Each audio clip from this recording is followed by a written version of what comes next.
Hi, and welcome. You're listening to the X22 Report. My name is Dave, and this is episode 1174B, and today's date is January 10th, 2017, and the title of the episode is The Elite's Next Phase is Coming in a Few Days to Stop the Inauguration.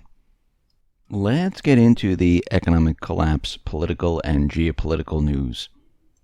Now, this morning, there was a report out there saying that Trump is going to wait to repeal the Affordable Care Act, which is Obamacare, until a replacement is in hand. And this might take many years to do so. And I guess he had this phone call with Rand Paul, and they discussed it, and they said that, yes, this would be the strategy. And what we've seen since then is that Trump, he appears to have backtracked on his position where he said we were going to wait. He's saying, no, we need to repeal it now. Doesn't matter if there's a replacement or not. We have to get to business. Obamacare has been a catastrophic event, he says. So Trump's position undercuts Republicans who want a quick vote to repeal President Obama's signature domestic achievement, but who also want to wait as long as 2 to 3 years to come up with an alternative. And we see that Trump is saying, no, we need to get rid of it now, and that's that. So it looks like there's a little problem in the Republican Party dealing with Trump. Trump has made a promise that he was going to repeal Obamacare. He started the process. He started to create executive orders. The vote was going to the Senate. And it looks like that they're moving forward with this now. We'll have to wait to see what happens. But we can see that things are moving back and forth, and everything is between Trump and the Republicans. They're not jiving just yet. Obama, well, he has opted to keep his presidential records under wraps for 12 years after he leaves office on January 20th. It's very transparent of him. Yes, many presidents do this. Obama sent a letter to the National Archives in July authorizing close aide Anita Beckenridge to act as his representative in the release of his White House records in future decades. So if Obama should die or become incapacitated before 2029, Beckenridge would retain discretion over which advice and appointment-related records should be made public. And we see right now, and this is of course according to the Freedom of Information Act, but right now everything is kept under wraps until 2029. Now today there was confirmation hearings with Jeff Sessions. He is appointed Attorney General by Trump. That's his nominee. And they were asking him questions about Hillary Clinton and her email scandal. And they asked him, what will you do if you become Attorney General? Will you pursue an investigation against Hillary Clinton? Because during the elections, you talked about Hillary Clinton, her email, her foundation, and it seems like you're kind of biased. And Jeff Sessions says he would recuse himself from any potential future investigations or probes involving Hillary Clinton. Now, this doesn't mean that a deputy attorney general can pursue the case. It means that he will be off the case and someone else will be handling it. And we'll have to see how this all plays out. Because, again, Trump did make a promise that he'd be going after Hillary Clinton. Is he going to keep this promise? Or at least probe into, was she doing something illegally? And for all of us that's been looking into this, we can see that there are signs that someone was doing something illegal. The foundation was doing something illegal. And again, we can see that this needs to be investigated to see if there is a problem here. But again, the FBI didn't do any type of investigation. The Department of Justice really didn't do anything. Everyone was very hands-off, didn't want to touch it. So we'll have to see if things do change here. Now, We see the CIA director confirmation. That was delayed a day. And every time I hear something where there's a delay or they're putting something off, it raises red flags. Now, the Senate Intelligence Committee, they have delayed by one day the confirmation hearing for Donald Trump's CIA director nominee, Kansas Rep. Mike Pompeo's hearing. It was initially scheduled for Wednesday, and now it's taking place on Thursday. Why is this happening? Is something going to happen on Thursday? We don't know, but this is something that we must look at. Now, the 25-page report was released by the CIA, the NSA, and the FBI. And looking through this 25-page report, and I know they released that 13-page report, but this is the more in-depth one. Well, it really shows absolutely nothing. There's nothing in there that is factual. I mean, there's a lot of judgments, but in fact, in Annex B, at the very end of the 25-page report released jointly by the CIA, NSA, and FBI, it makes it clear that it should not be assumed that there is any evidence to prove that any judgments or assessments made in the report are actually factual. They use estimative language, consists of two elements: judgments about the likelihood of developments or events occurring and levels of confidence in the sources and analytic reasons supporting the judgments. Judgments are not intended to imply that we have proof that shows something to be a fact. Assessments are based on collective information, which is often incomplete or fragmentary.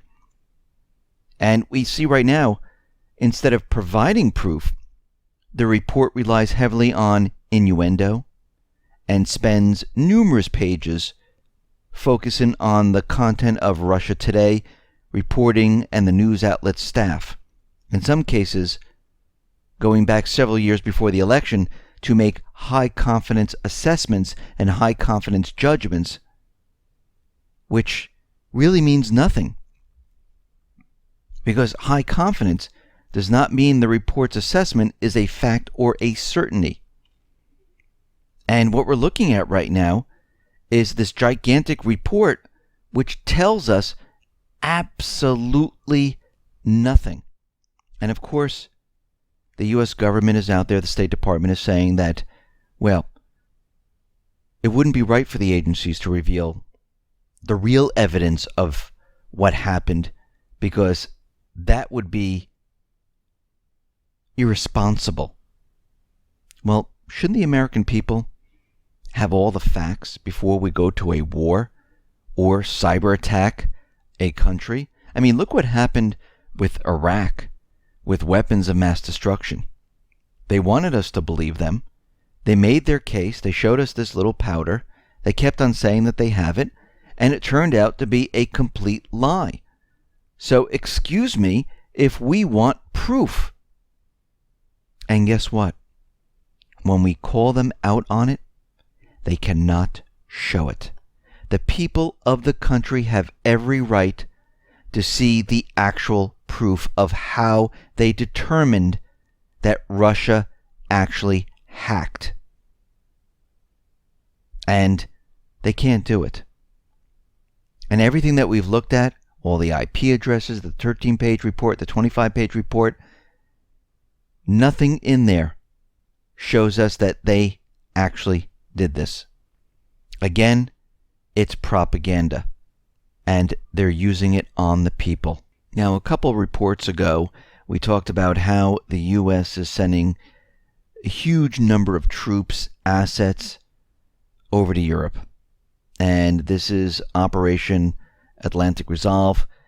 And we see right now this is really to provoke Russia. And we see right now that the American soldiers, well, they landed in Poland. The troops will be followed by roughly 2,800 tanks and other pieces of military equipment which are currently en route from Germany. There was a delivery of U.S. Abrams tanks, Paladin artillery, Bradley fighting vehicles, as well as many other troops. And we see right now that NATO Major General Timothy McGuire, he said that last week When asked if large deployment was meant to send a message to Russia, he said the best way to maintain the peace is through preparation.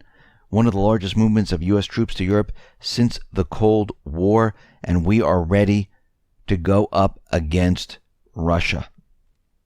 Now, among the deployments to Romania and Bulgaria will be the 1st Battalion, 8th Infantry Regiment, dubbed the Iron Knights. This is the oldest armored unit in the U.S. Army. The U.S. has also increased its presence in the Black Sea and in Western Europe at bases in Netherlands, Belgium, and Germany. And when we look at all this, this is all happening while Donald Trump is being inaugurated. Think about what's happening right now and what the elite are doing. Now, YouGov, they did a poll. They surveyed about 8 countries, and they asked people, do you think World War III is going to break out?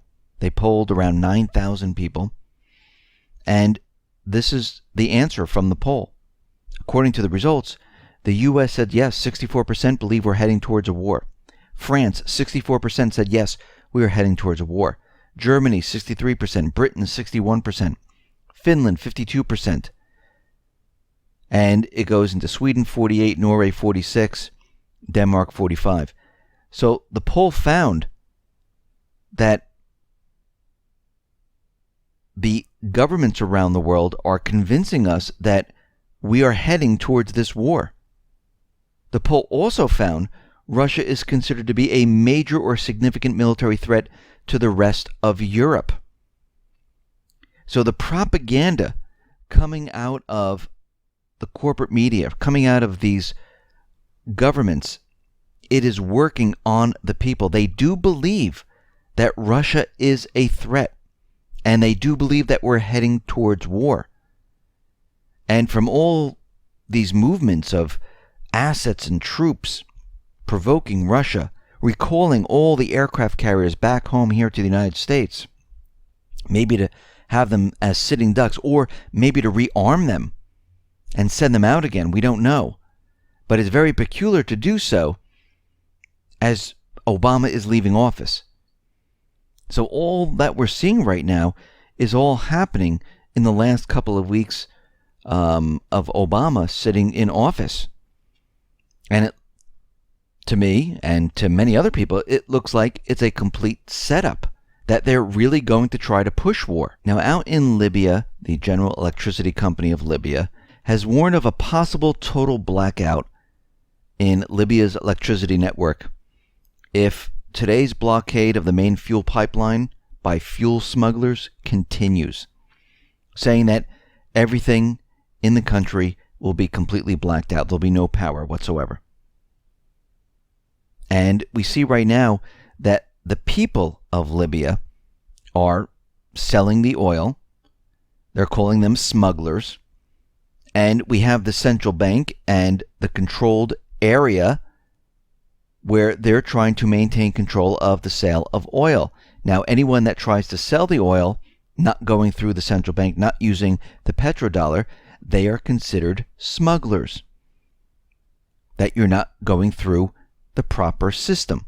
Well, every country has the right to sell the oil the way they want. And we know that Libya, they wanted to sell it not using the dollar. That's why the United States invaded Libya. Iraq wanted to sell the oil not using the dollar. That's why Iraq was invaded. And we see right now the people in these countries, once they assume power, they are going to sell the oil not using the dollar. Which means countries don't need the dollar. Which means those dollars float back to the United States. Which means the United States government, the elite, the shadow government, they lose the control over the rest of the world. Now, yesterday we talked about how North Korea is testing their intercontinental ballistic missiles, and the U.S. says they have every right to shoot it down if the United States feels that this is a threat. Well, there's one problem. The U.S. might not be able to intercept a North Korean intercontinental ballistic missile. And this is coming from Pentagon's weapons testing office.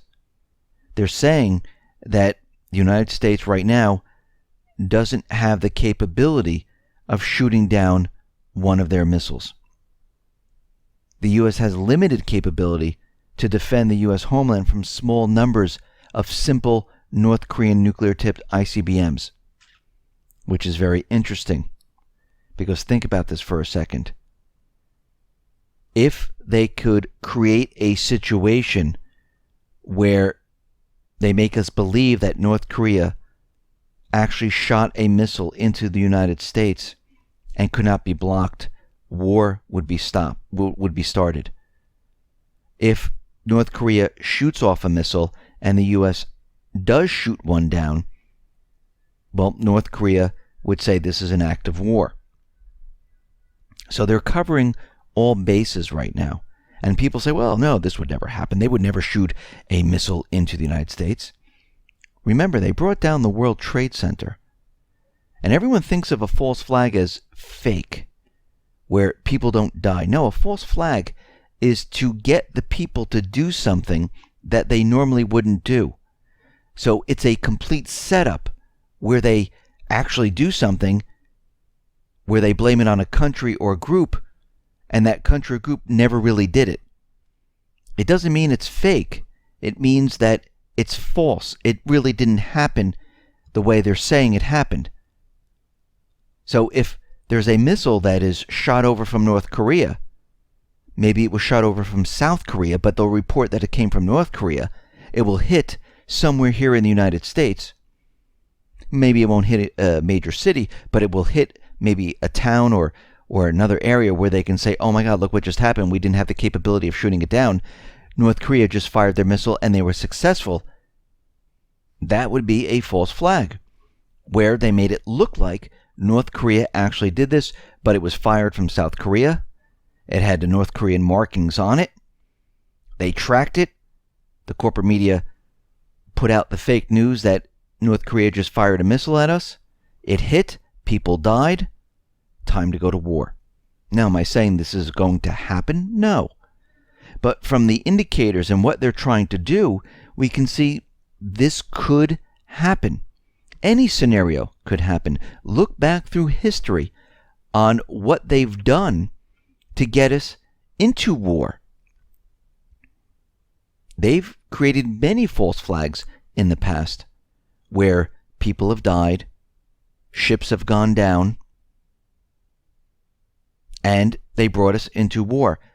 They are desperate right now. Their backs are against the wall. We can't put anything past them. We see Turkey is out there saying that they might shut down the Incirlik Air Base to the U.S. right now. They're saying that the U.S. is not fighting the Islamic State. They're not really bombing the Islamic State, which we all knew going back many, many reports.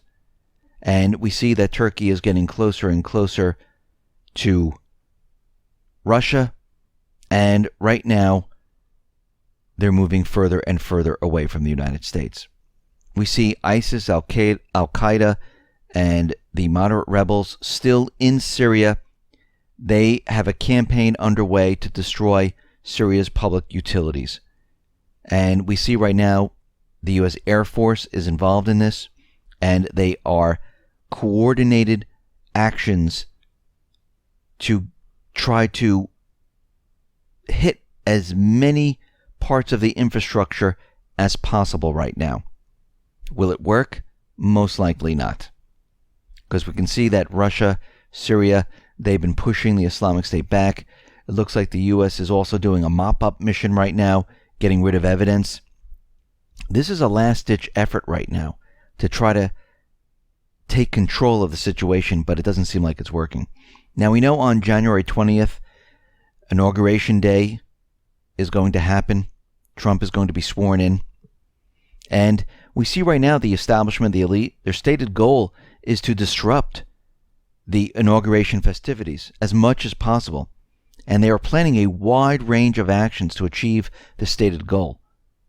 And there are a lot of groups out there. and they're calling for civil resistance, civil disobedience.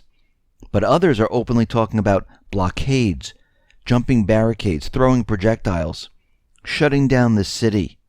In fact, one activist group took out a full-page ad in the New York Times saying no to fascism, which is really ridiculous because under Obama and all the other leaders, we were a fascist country where corporations and government meld. So when you see these type of things, these individuals are really talking about themselves and trying to project it on someone else. It's amazing. And what we're seeing right now is they're going to try to disrupt everything that's going on. Now, is this going to work? No, but I think their plan is to get riots started, kick them off in D.C., and try to have them spread across the country. They've tried this many, many times before. It just doesn't work. And I don't think it's going to work this time. But again, they're not going to give up. They're going to keep pushing until they get their way. Listen, everyone, thanks a lot for listening. Be well, be safe, and especially be prepared. Thanks a lot.